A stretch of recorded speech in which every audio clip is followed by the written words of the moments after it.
the bench. I needed money fast and I found a cash hand job which would enable me to keep things going for 2 months. The job was strange and basically I had to go to some field in a very high up place. Then in the distance I found a bench, but I was to always be behind this bench. There was a yellow circle of where I should stand behind the bench. I stood there from 8 AM to 3 PM and then I went home. It was an odd job, but it gave me some income for the time being. Beggars can't be choosers. Anyway, as I stood inside the yellow circle behind the bench, the circle was drawn to be a specific measurement away from the bench. Exactly how like the sun is a specific measurement away from the earth.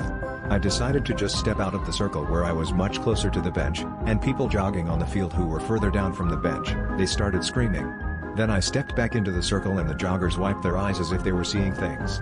I had no idea what had happened and why the joggers further down the field started screaming when I stepped out of the yellow circle.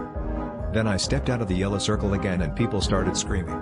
This time I was further away from the bench, and when I went back into the circle, passerbys further down the field started rubbing their eyes, as if they had seen something.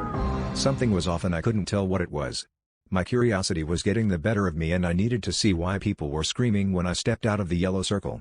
I had to see, and when I stepped out of the circle, passerbys in the distance started screaming. The bench is placed pretty high up on the field, and when I checked to see what was on the bench, it was a headless body.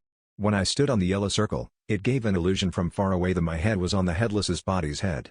The circle was drawn from behind the bench, and behind where the headless body was sitting. It was drawn in a specific measurement on the floor, to make it look like that my head was on the headless body's head from afar.